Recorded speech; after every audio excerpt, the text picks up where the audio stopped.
Westward, High Plains Railroading, Changing the Northern Plains. I'm Jim Holland with the Sturgis Meade County Historical Society.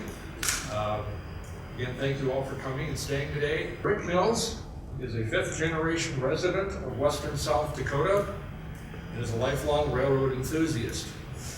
He currently serves as curator of the South Dakota State Railroad Museum in Hill City, a position he has held since the museum was opened in 2010. Rick is the grandson of a Northwestern employee and the great-great-nephew of an Elkhorn Railway surveyor. Rick wrote and published his first book on railroad history in 1985 while a freshman at the South Dakota School of Mines and Technology, and has since authored 6 books on regional railroad history, co-authored and contributed to 8 other books, produced articles, scripts, and photo essays for history publications and video productions. His full-time career has taken him through several decades in marketing, printing, and tourism promotion in the Black Hills region. He has been involved with programming for South Dakota Public Broadcasting, the History Channel, Discovery Channel, and is a presenter for the South Dakota Humanities Council Speakers Bureau. And he is the recipient of the 2023 South Dakota Governor's Individual Award for the Preservation of History. And with that, I give you Rick Mills. Thank you, Jim. I do want to apologize. I wasn't able to get here this morning.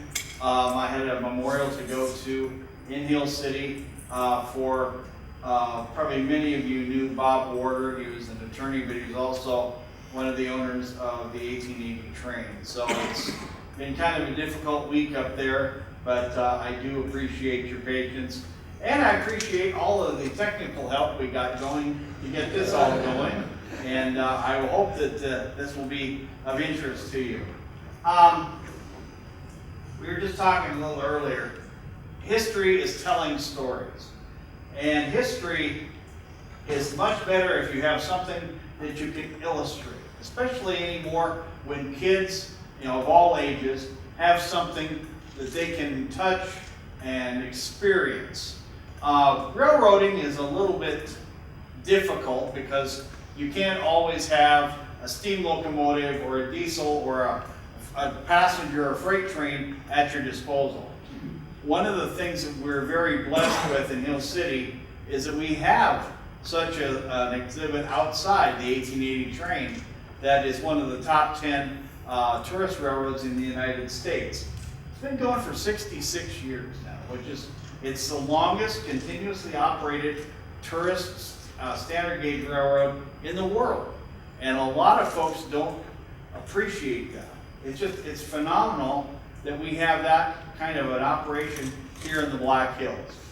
Well, without that, I wouldn't have my forum to present some of these things like through the Humanities Council, which this program is done for, and a lot of other opportunities that we are very, very fortunate to have around the state of South Dakota. We go to a lot of different schools, civic groups, and just a wide variety of places that we can tell railroad history. Railroad history is just an amazing part of our overall history. It's hard to tell history of the South Dakota or of the West, anything really in the United States, without weaving railroading into it. So many things that we end up thinking about as far as general history, we bring a railroad component to it. And from our perspective at the museum, and then when I'm out doing talks and everything, talking about trains and how railroading and their employees have impacted the culture and the development of our area. So the program I've got today that kind of tells a little bit, not necessarily about specific locations, but we'll get into a few of those. And telling stories is my forte. I love doing that. Like I said, Jim mentioned, one of my ancestors was an Elkhorn and Missouri Valley, Fremont Elkhorn, Missouri Valley surveyor. And he was with the railroad as it built from northern Nebraska up the east slope of the Black Hills with the pioneer towns like that. That's how that branch of the family ended up out here. So I'll show you a few slides of that, tell a few more stories, and if you have any questions, you know, I think there's enough of us in this room, or just the right amount, that if you have questions, let's go with that right now, and then we won't have to worry about it at the end. And I will kind of get over here, and if I'm in somebody's way, tell me, I'll get out of the way, but I'm going to have to run this manual here. And not necessarily this program today, but as a rule, a lot of my programs are sponsored by the South Dakota Humanities Council. So if you get a chance, they have an incredible amount of folks that do great presentations. Me, not so much, but I mean, I'm really lucky to be a part of their organization. Courier knives. How many of you love Courier knives, images, and everything that they portrayed? After 1804 and 1806, when the Lewis and Clark expedition came out and pretty much established the parameters for this part of the country, a lot of images were being distributed through Courier Knives and Harper's Weekly and so many other publications about what it's like in the West. That was just a tremendous draw for so many people, not only on this continent, but all around the world, that were trying to find a way to better their lives. This one, of course, is one of the most famous ones about westward expansion. And if you notice, there's a lot of iconic things in here that are really showing, but there's one thing that isn't, which would be introduced in the next few decades. And that, of course, is the railroad. But of course, Courier Knives, they weren't doing it just for themselves. They were doing it to promote and to show some of the things that were the railroads and the other people in industry and commerce wanted the homesteaders and the potential pioneers to look for, you know. So if you look down here in the lower center, shows the public school. That's going to get the families out. We've got the depot, we've got the church, and we've got the whole community of this, and they're heading west. So that was used as a marketing tool to get people heading west. So much of that was happening even before the Civil War that it's hard to imagine, you know, how many different opportunities there were to find out about the West, or at least for these individuals and the businesses to promote their image of the West and what they wanted to show to prospective homesteaders. One thing they didn't say, doesn't look quite like this. It looks more like this in places. This, of course, is a couple of images from the 1860s, mid-1860s, of the Union Pacific being built through central Nebraska. And of course, that was the part of the Transcontinental Railroad that was going across the plains, and then of course the Central Pacific was building across. That all had a part in the marketing of the High Plains. A couple of the things that, you know, to put it in context a little bit, of course, many of you are familiar with the Kansas-Nebraska Act that created the areas of Kansas and Nebraska prior to the Civil War, where lands were being divided up. Of course, the whole aspect of dividing up lands to be slave land or states and free lands. By 1861, then Dakota Territory was created in the north. 1862, the Congress allowed the Homestead Act and the Pacific Railroad Act to be created. Those were both signed by President Lincoln at the time. It wasn't until 1865 that the Union Pacific really started building west from Omaha on the transcontinental route. But much of that had been determined about it was going to go through free states prior to the Civil War. So that had a lot to do with how the development of our northern plains occurred at that point. 1867, Nebraska finally became a state.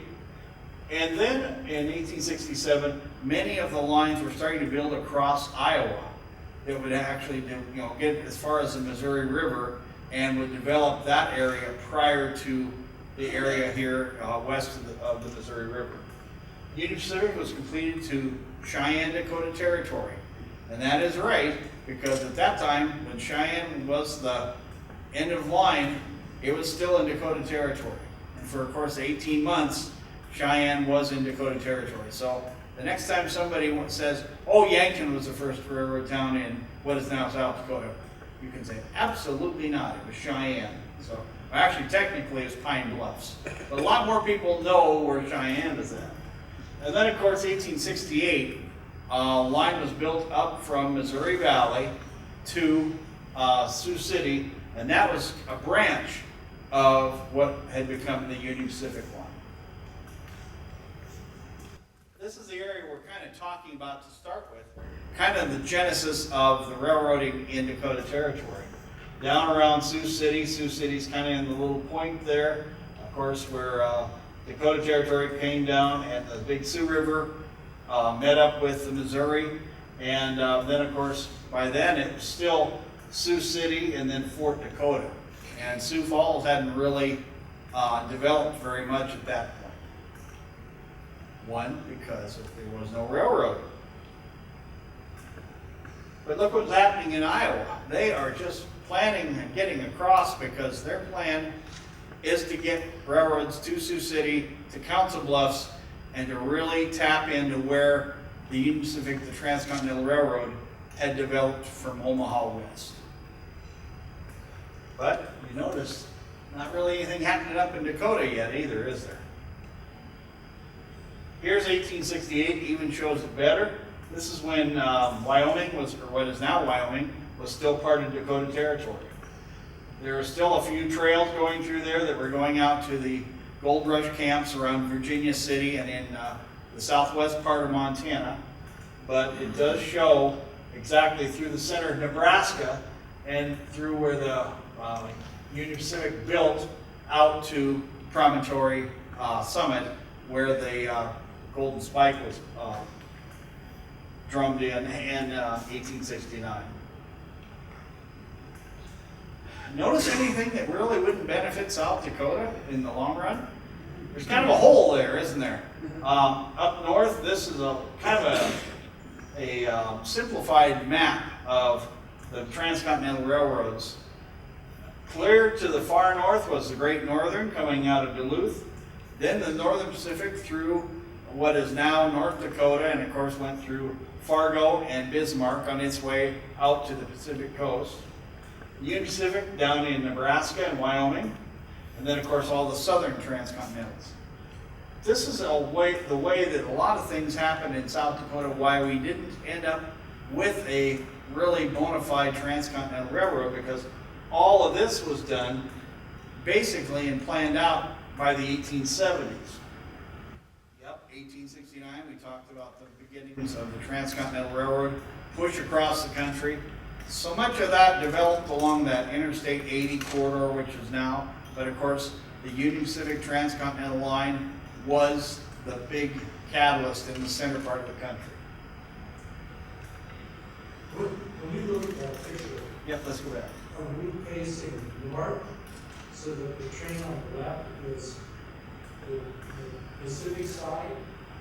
Which way? We are facing north. Okay. Yep, the straight stack on this side on the right is the Union Pacific engine number 119. And then the other one is the Southern Pacific, or excuse me, Central Pacific locomotive coming from the west. I love ephemera. I love printed materials. Probably goes back to not only my childhood learning, and seeing a lot of early paperwork and stuff, but also from my background in printing. But this is one that, it's not the best image, but to blow it up a little bit, I had to stretch it out. Promotion. I love promotion and how it was used in marketing. This is a map from the early 1870s that the Union Pacific did, and it's printed in French. So they're actually promoting by that time to get folks from Europe to come out, homestead in the northern plains and towards the Pacific coast. I could do a promotion and a program on just the promotion and marketing pieces. There's so much great stuff. I threw in a few today, and then a few of them I use in other programs. But I could glaze your eyes over on some of this stuff. You know, it's really fascinating to me.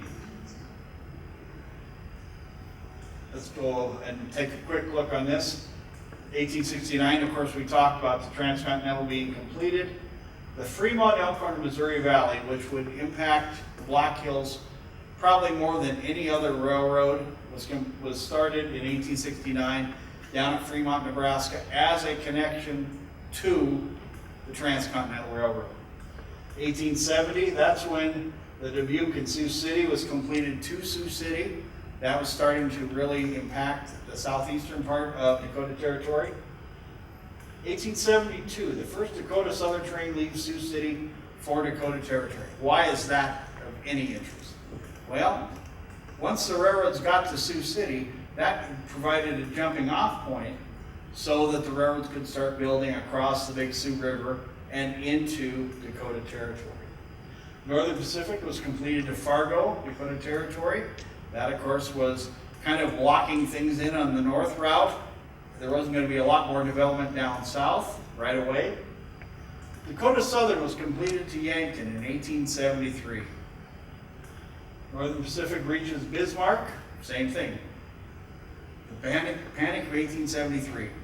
Primarily created by over-speculation of railroad stocks.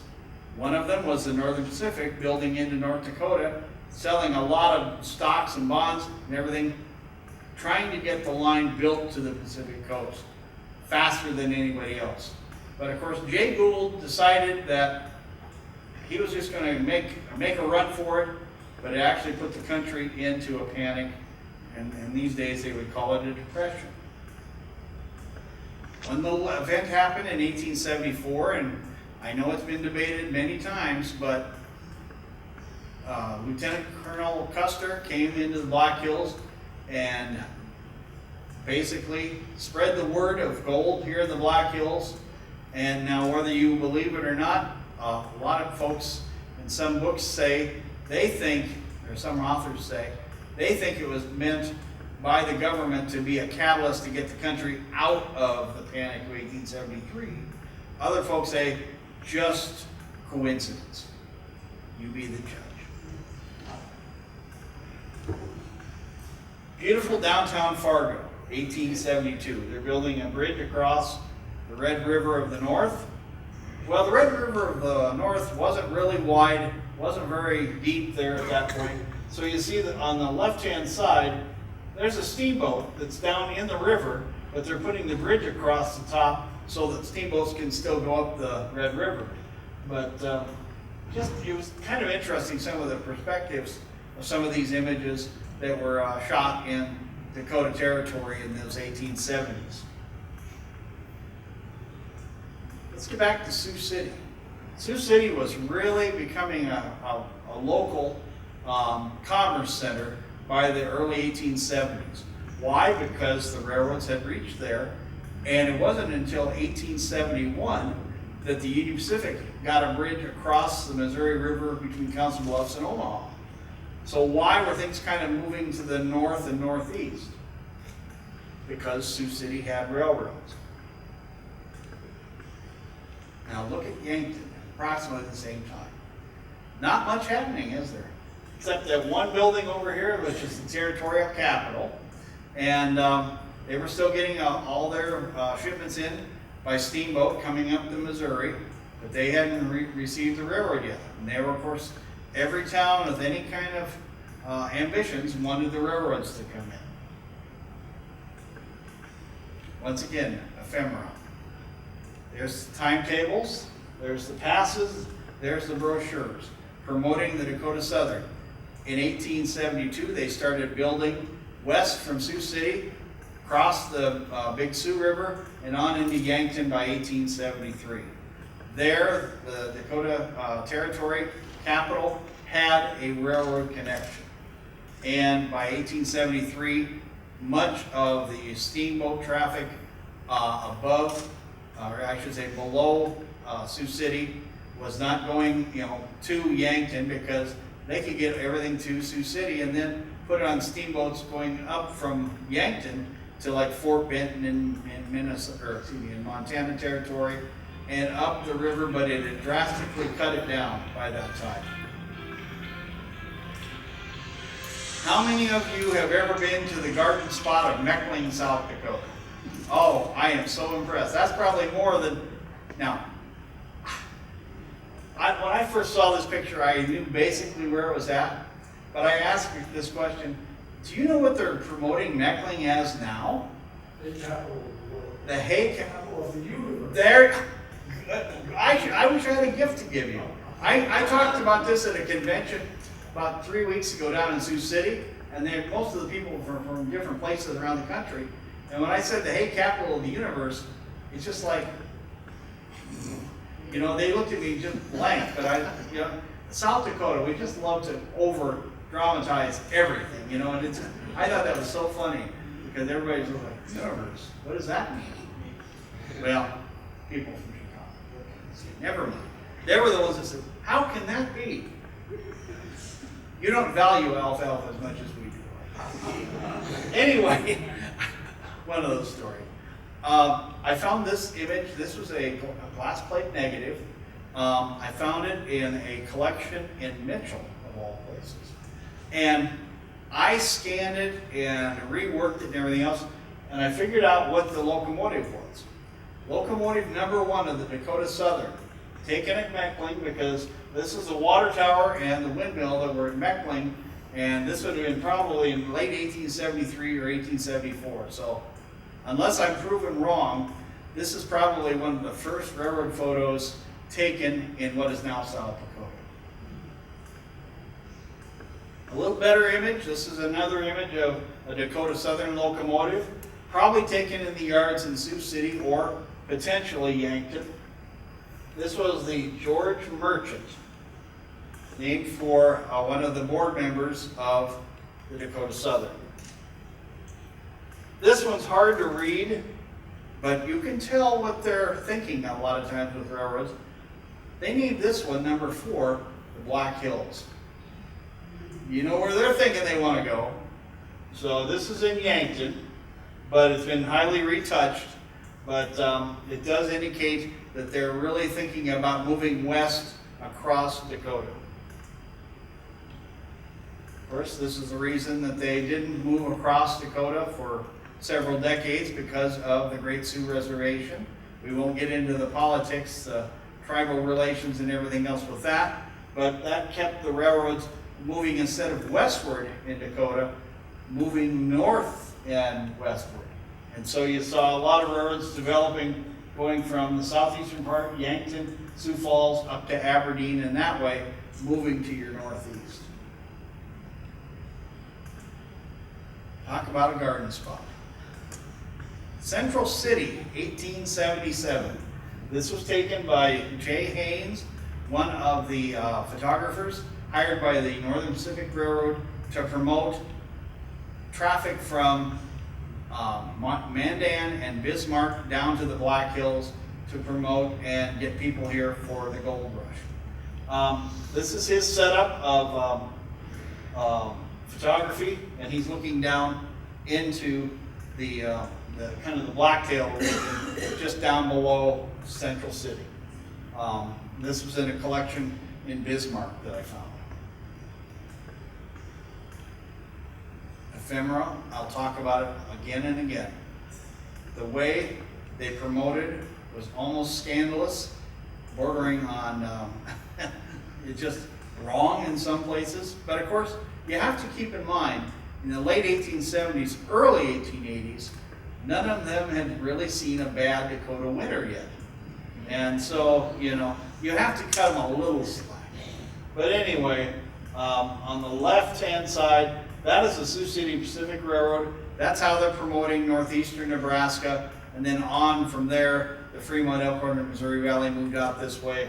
But this was from Stark County on the right in North Dakota. But if you look at the progression, year 1, year 2, year 3, year 4, year 5, year 6. They had really definite ideas on what the progression would be, and they were trying to give folks the idea of, hey, you get the ground, you move out here, things will prosper. Not so much. Sometimes, I should say.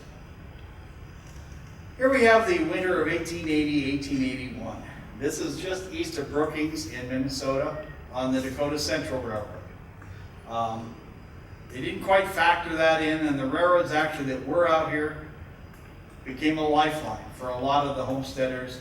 And it's not known how many homesteaders and their families and stock were lost during that winter, but it was a tremendous number.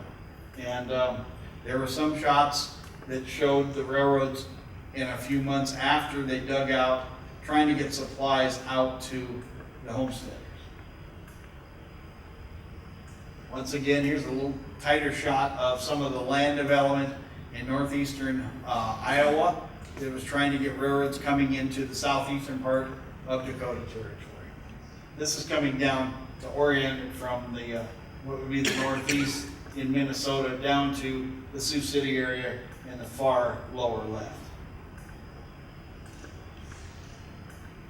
Then it was getting a lot more dramatic as far as the Northern Pacific wanting to get people coming into Dakota Territory and all the way across after they completed their transcontinental in 1883 all the way to Tacoma.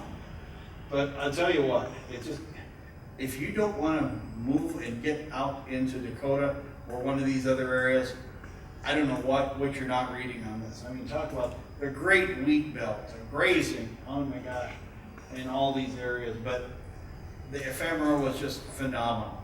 Kind of like reading, well, I'm not going to say anything bad about newspapers, but I mean, anything about promotion and everything else, because I was in it too. I mean, in promoting, visitors coming to the hills and everything else. It's just, you make it sound so beautiful. And what's not to love about it? Anyway, let's take 8 of our locomotives out and test the bridge and see if it's going to stand up to the one across the Missouri River. Don't know whether OSHA should love that anymore or anything else, but anyway, this is what they did at Bismarck to test the bridge after they completed it in 1881. And it worked, apparently. The bridge is still standing. In fact, the railroad is building a new bridge next to it, and a lot of the folks in Bismarck and Mandan want to keep it as a walking bridge, but the railroad wants to get rid of it. They want it out of there because they want to build a bridge, and they're actually building a bridge on the north side of it. There'll be a straighter path across the river. So anyway, local news and how it still plays today. This is the route the Northern Pacific ended up going out as far as the coast. They completed their golden spike at Gold Creek, Montana in 1883. But look what's happening in the eastern part of Dakota Territory.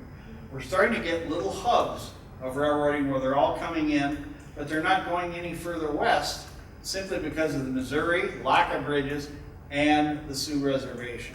This is what was going on in Sioux Falls. Sioux Falls became a minor milling and commerce area, but 6 railroads ended up there in the 1880s, early 1890s. If anybody can answer this question, I would be very grateful. This photo was given to me by a gentleman in Highmore. He said it was in a collection that his dad had, and it obviously says Sioux Falls, but I, for the life of me, cannot identify which depot and which locomotive this is from this image, which blows my mind because, I mean, I've shown people in Sioux Falls, I've shown people in Des Moines and other folks that know a lot about the railroads in Sioux Falls. Nobody can identify it, so I pretty much put it in every historical one in South Dakota to see if anybody can help me out with this. It may have been just a very temporary wooden depot that burned down very early, but I can't find any details on it. So, but still, it's a tremendous image of that day, showing the locomotives, the little 440 Americans, as well as the classic Western depot. This is just another summary going through. 1878, when the first railroad got to Sioux Falls. Elkhorn was completed to Norfolk in 1879. Sioux City and Pembina to Sioux Falls, out of Sioux City.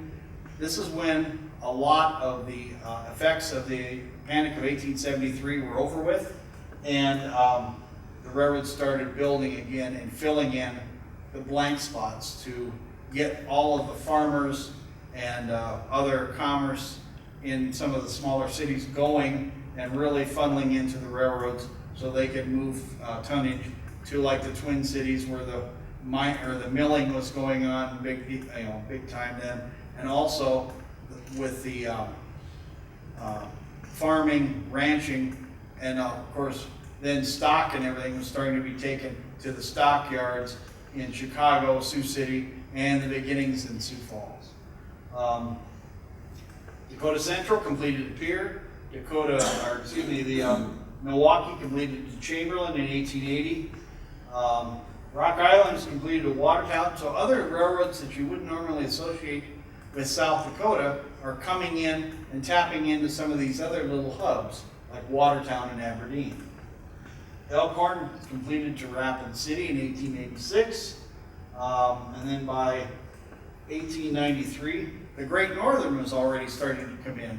Jim Hill, the empire builder. They started building to the southwest. Instead of coming straight west through Dakota, they were thinking about going on to Denver at that point.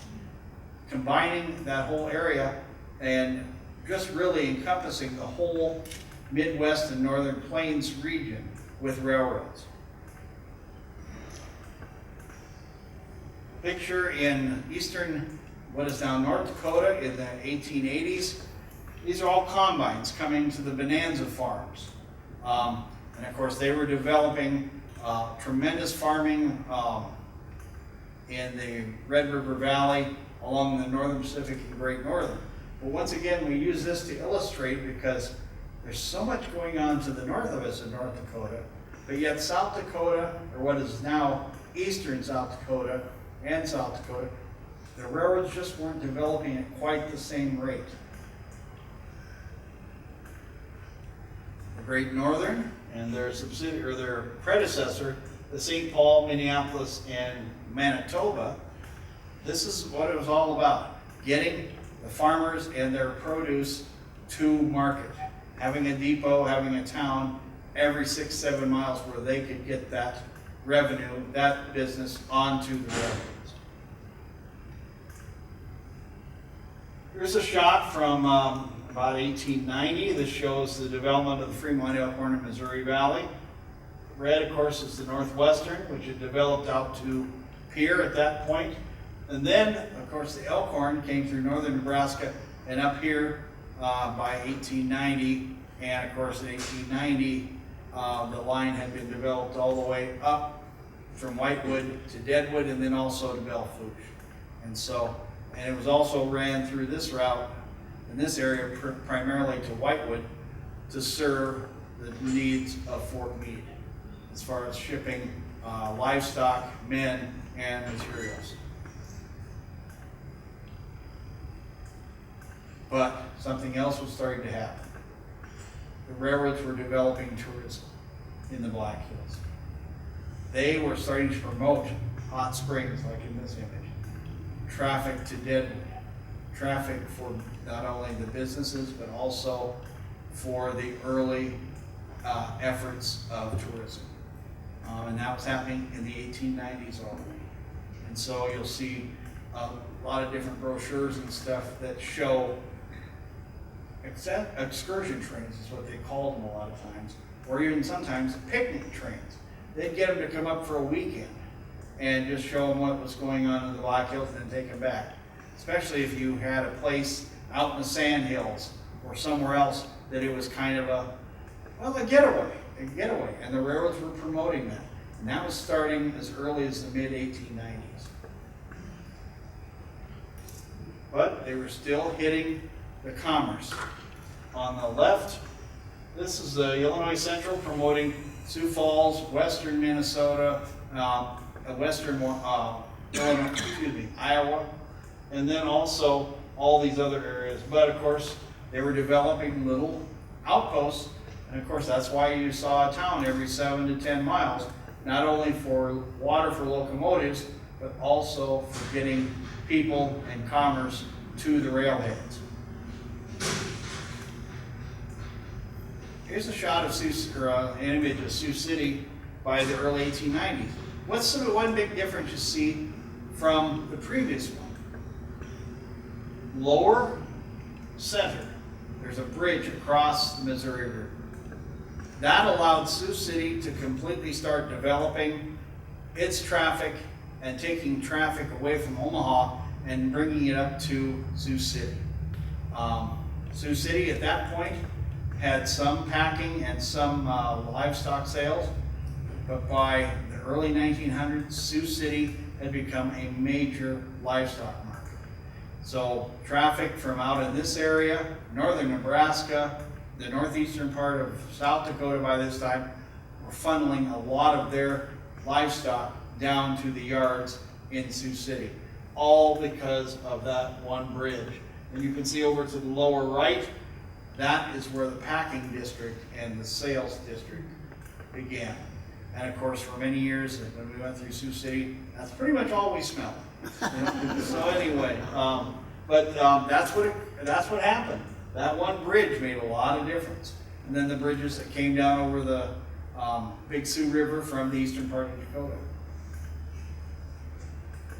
That also allowed a little bit more railroad business to be developed from Sioux City to Omaha. They were going to plan to do another transcontinental railroad out to Ogden and then Coos Bay, Oregon.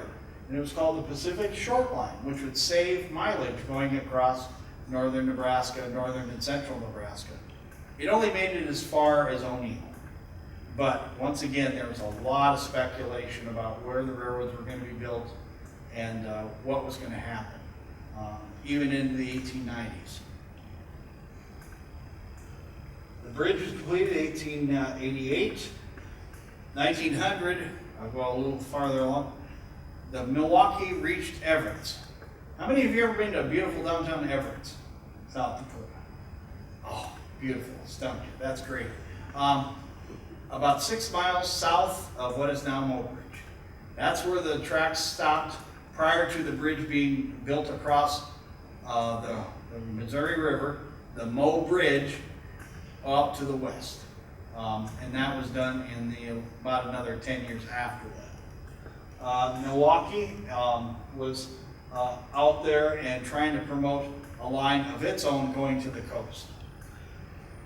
The Elkhorn was absorbed by the Northwestern in 1903.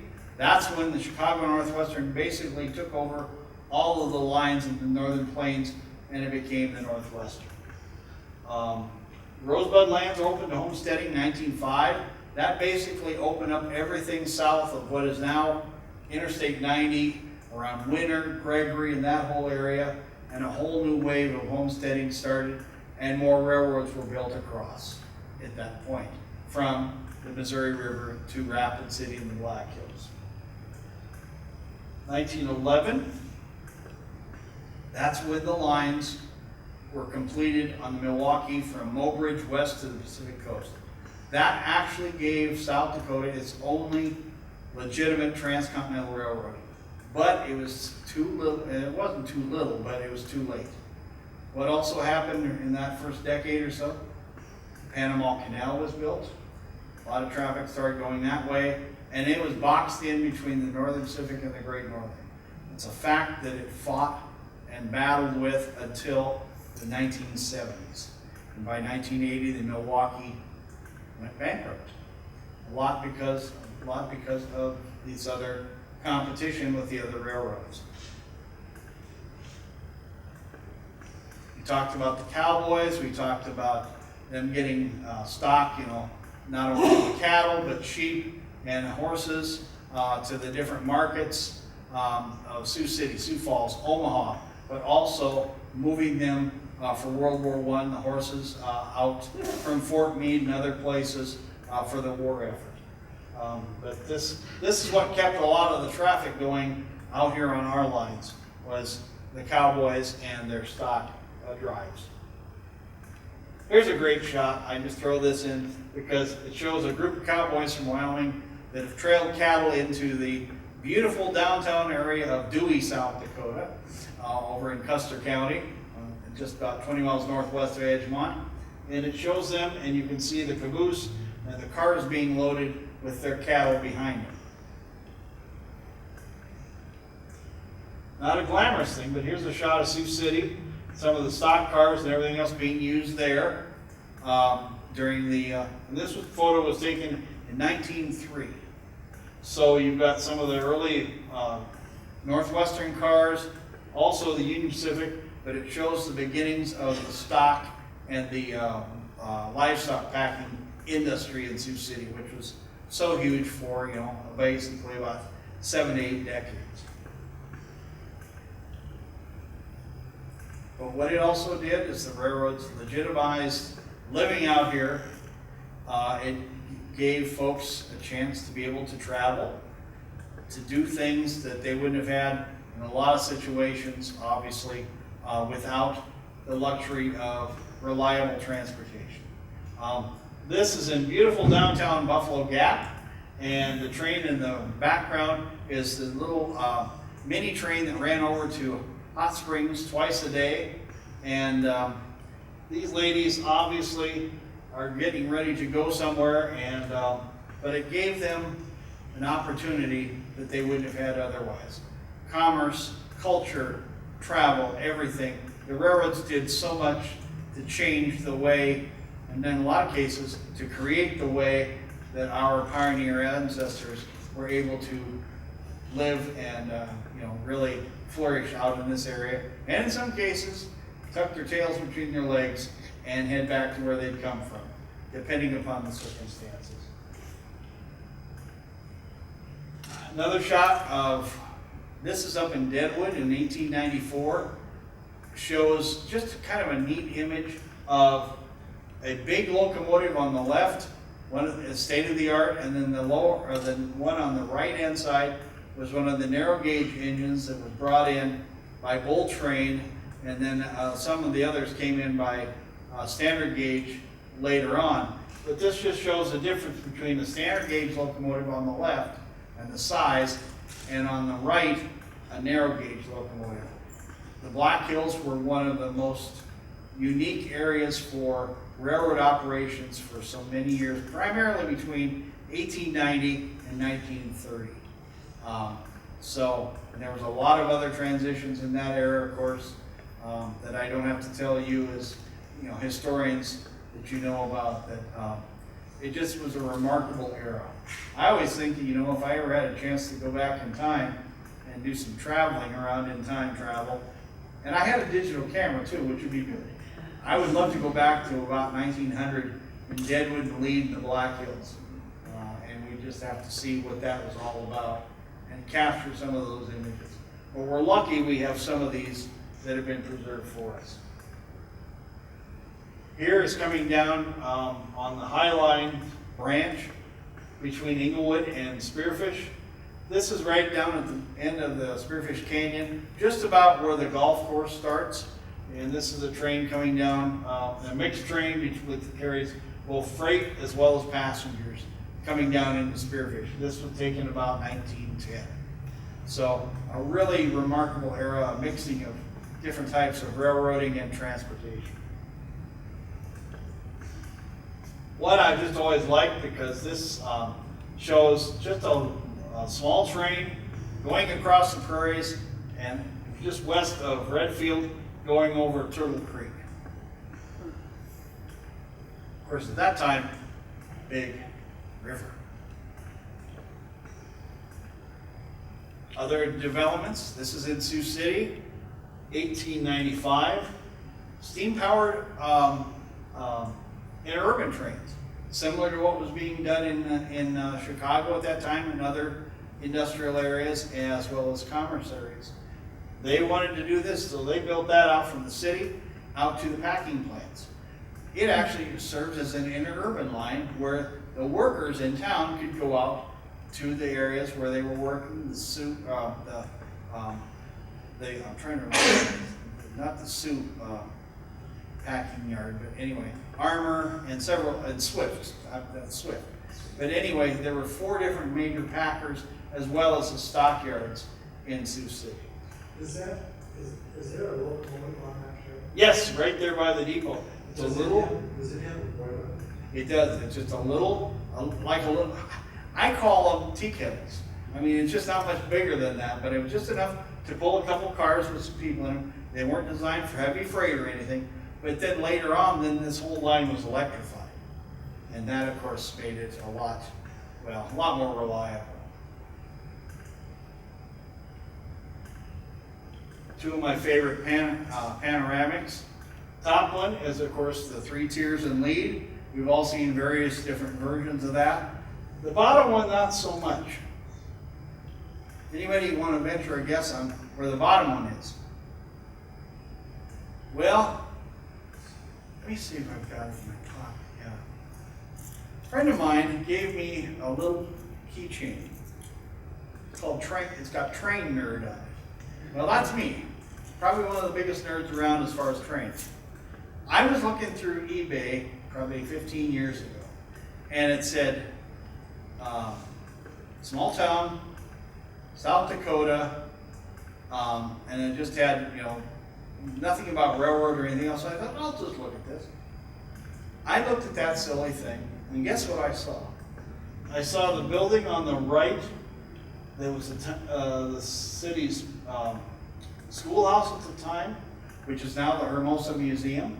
I saw this white building kind of in the center. It was my great-grandfather's general store. And guess what? I saw a Chicago and Northwestern Class L sitting there with a freight train. It shows you how much of a geek I am.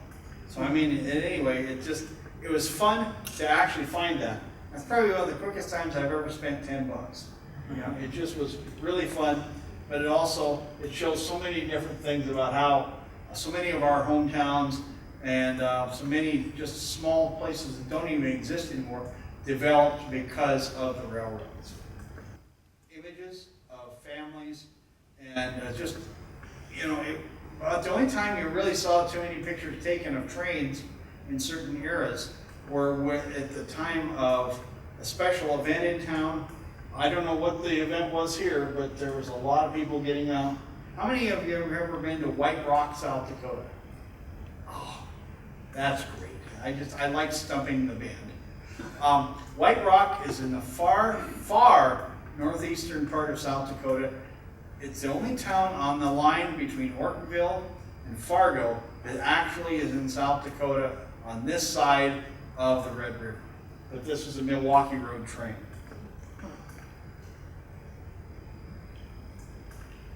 From 1870 to 1890, you can see the difference the railroads made and where they went in the northern plains. But you can still see there's some major holes. One of them was the western and northwestern part of South Dakota.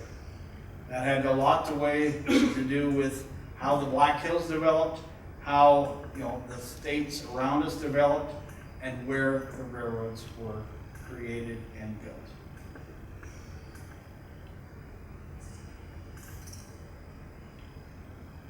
This was given to me by one of my members that lives down in Centerville, South Dakota. This is just a period piece, just a little bit of footage. It was taken around 1920. And I'm just going to show this to you, but this gives you an image of those days when the train into town was one of the biggest events of the day. And it's so indicative of so many towns and how things operated.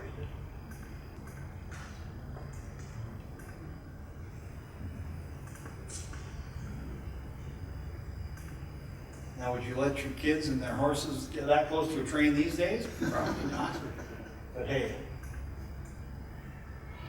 Train pulls in and everybody comes out to see what's going on. This is down in Marion, South Dakota.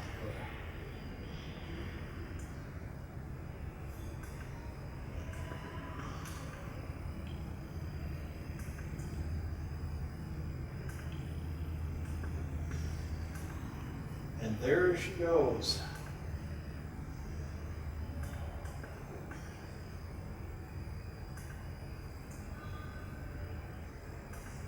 And Jack on his little mount there, heads right on out, chasing the train out of town.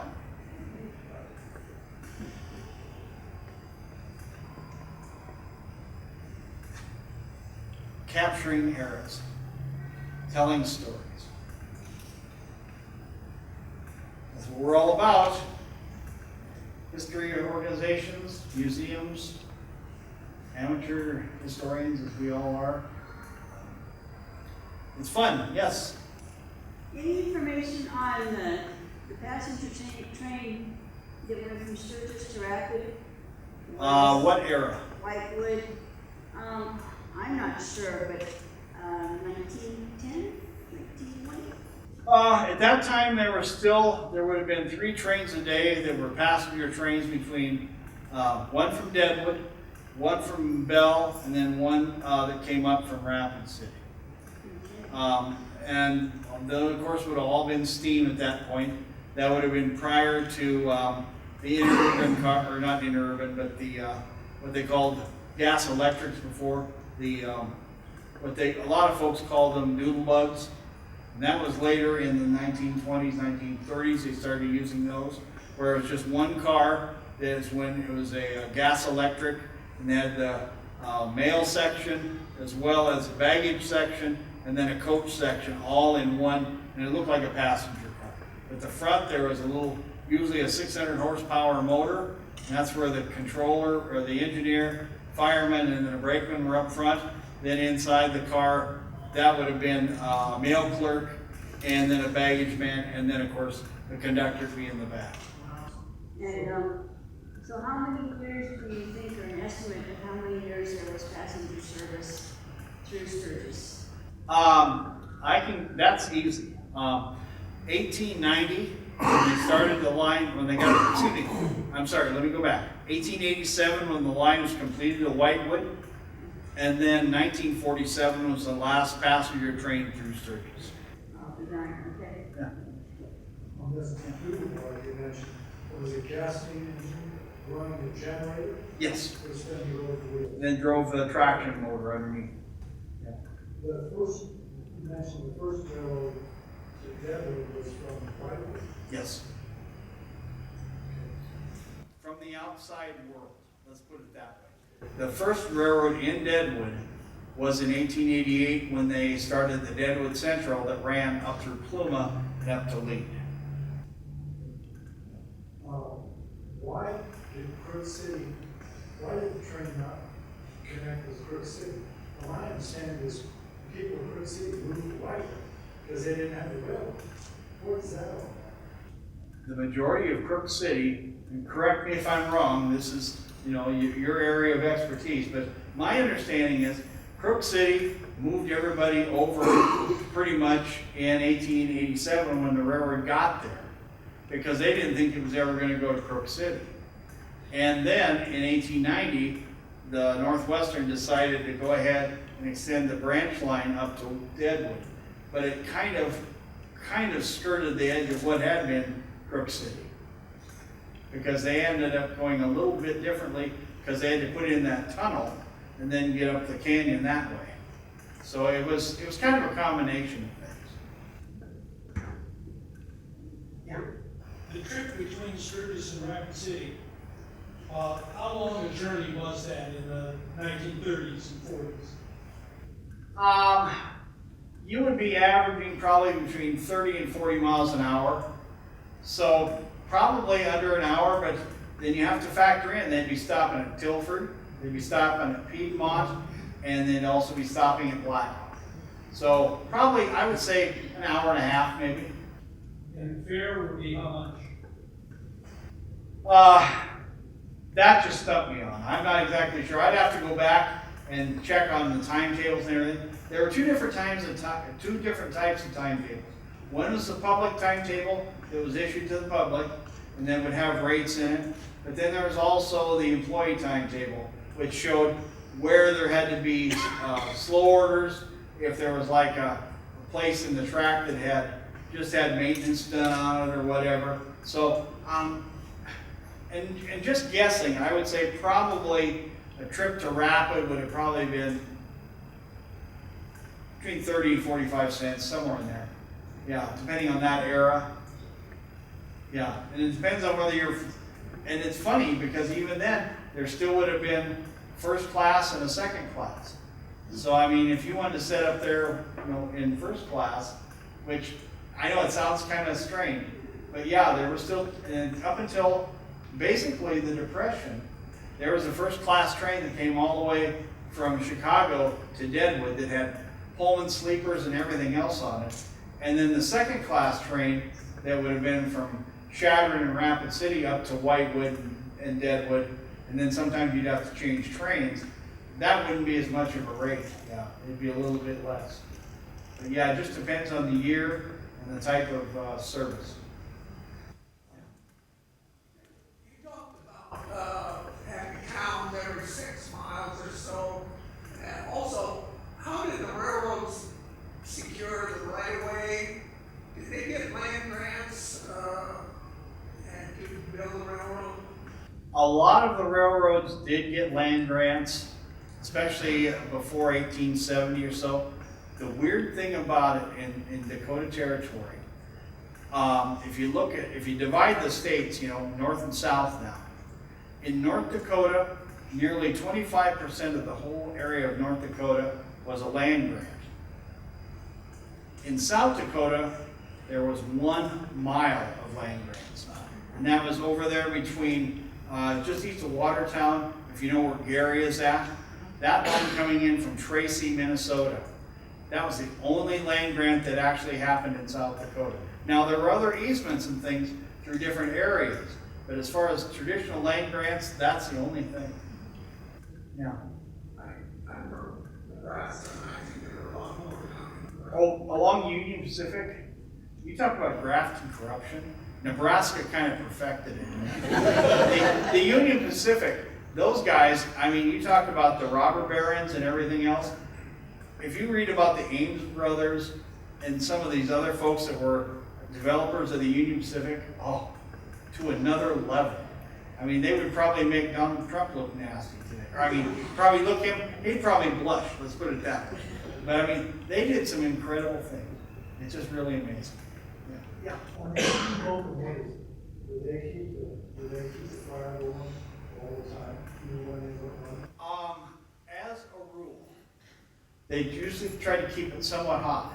Now, like one guy that I knew in Rapid, of course, Rapid was a terminal with the line coming in from Pierre, from Chadron, and then also from the Northern Hills here. So they had like a couple engines they kept hot all the time, just to make sure, you know, they had somebody serviceable. When he was in high school, he'd actually work overnight, and then he would go to school during the day, but he would keep the engines hot, and they, at that time, were all oil-fired. So it was a lot easier. But prior to that, of course, you had to either put wood in or coal prior to 1912. But otherwise, yeah, he had to keep the fire up and keep them ready to go at any time. I've got one picture up at Belle Fourche that is a train of about 8 locomotives, and they're all hot, you can see it. They're all smoking and everything. That was during the harvest as well as the livestock rush in the fall.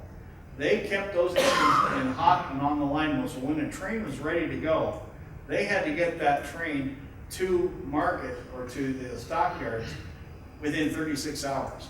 So they put 2 or 3 engines on, depending on the length of the train, pull them off that ready line, and they would head out. And they'd have priority even over the passenger train. Do they put 2 steam locomotives together? Yes, but they had to have 2 crews. How do they keep the throttle at the same speed? These guys knew how to work together. And the veteran crews would get the call. especially when they had to double head the trains. And they had two locomotives on there. Same way with passenger trains. You get the old heads that have the seniority, and they put them on those trains. They put all the green guys on the freight trains. Because yeah, if you knock stuff around there, we're in no problem. But I mean, it's all about seniority. Yeah. But no, that was a lot of, the passengers and the stock trains got priority, as you can well imagine. Yes? What can you tell me about the training or the skills of the station agents? Oh my gosh. You had the primary thing to get into being a station agent or an officer or whatever, or not an officer, but an office clerk, you had to know somebody for first. You know, you had to be like I've heard so many stories about people that got on there because they were the nephew of an agent or the son of an agent or whatever, or a veteran coming back from one of the wars. But a lot of them were trained on site because there was a lot of clerical and things with way bills and everything else, keeping track of what loaded cars were ready to go. But then, if you wanted to really make a mark and become a full-fledged agent, you had to learn telegraphy. And telegraphy was and is an art.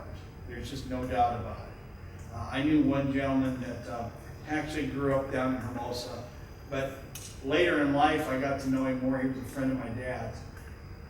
He could still listen and copy code like it was unreal. But it took a special person. I mean, yeah, a lot of people can do it, but if you were really good and you could go so fast, but that would set you apart. That would make you, a top-tier agent, as it were. But of course, then there were also baggage handlers. There were also other folks that, were porters and everything else that were, and not, porters were primarily on the trains. But yeah, there were so many different skills that were required in the days of passenger, as well as, five-man crews on trains and everything. It's a remarkable history. And a lot of stories. Yeah. What can you tell me about the building of these railroad stations that were then the homes of the station agents and these things? You saw it more out in the west, more than in the east, primarily because when the towns were built, there was some places that didn't have homes. If the agents had families, where are they going to live? Sometimes they just bring a boxcar, set it on a siding, and the family lived in the boxcar. But if you had a big enough depot, what you would do is primarily the wife and the family would personalize it and make it, one part of the area as their living quarters. Now out here in the west, a lot of railroads built two-story depots or lengthy depots so that there could be family quarters in there. And there's photos that I've seen that it's almost like an ad for Better Homes and Gardens or something, because the family took so much pride in getting their quarters different and putting wallpaper up and personalizing it and everything else. They took a great deal of pride in it because they were one of the prime members of the community, and the families, took a lot of pride in that. And some railroads actually had like beautification awards or competitions. And I know the Northwestern did that in some cases. And so I mean, if you've got a really good looking depot and your family's exemplary as far as being a part of the community and you're serving the community, what's not to love? It just makes your railroad look better. So a lot of different things that they did. And then of course, you'd see some on the one end or the other of the depot, they put in flower beds and everything else. Not everyone had those, but I mean, a lot of them did. Yeah. Well, my husband's grandfather had a store in Woolworths, and he moved to Edgemont rather than Rapid City because of the railroad. Is the story that I heard. And when did they build roundhouse would have been built in Edgemont in 1890. Yeah. So he thought that the commerce was gonna go that way rather than Rapid City, so that's why he moved it. Okay. Well, he probably wanted to stay in Fall River County too. Yeah. But no, that makes, well, and Edgemont did turn into more of a terminal area than Rapid did. Eventually, of course, Rapid got more railroads in there, and that's why it became more of a commercial center. But yeah, at the time, I can see why they probably were thinking, oh yeah, Edgemont's going to amount to a lot more than Rapid, because at that time, Rapid was just a run-through spot up to Sturgis and Deadwood. Funny how things work out. Any other questions? What's the grade of Keystone? Grade out of Keystone. The steepest grade between Hill City and Keystone is 6%, or 6.2%. And that's coming right out of Hill City. But as a rule, going back towards Hill City out of Keystone, there's a few places that are like, 1.3, 1.4. But it's more gradual going all the way back to Keystone, or to Hill City. But then if you get up to the what they call 10 Mill Hill there, east of Hill City, after you get over that grade, then you can just practically put your engine in neutral. And steam engines just let it run on steam and just go all the way into Keystone.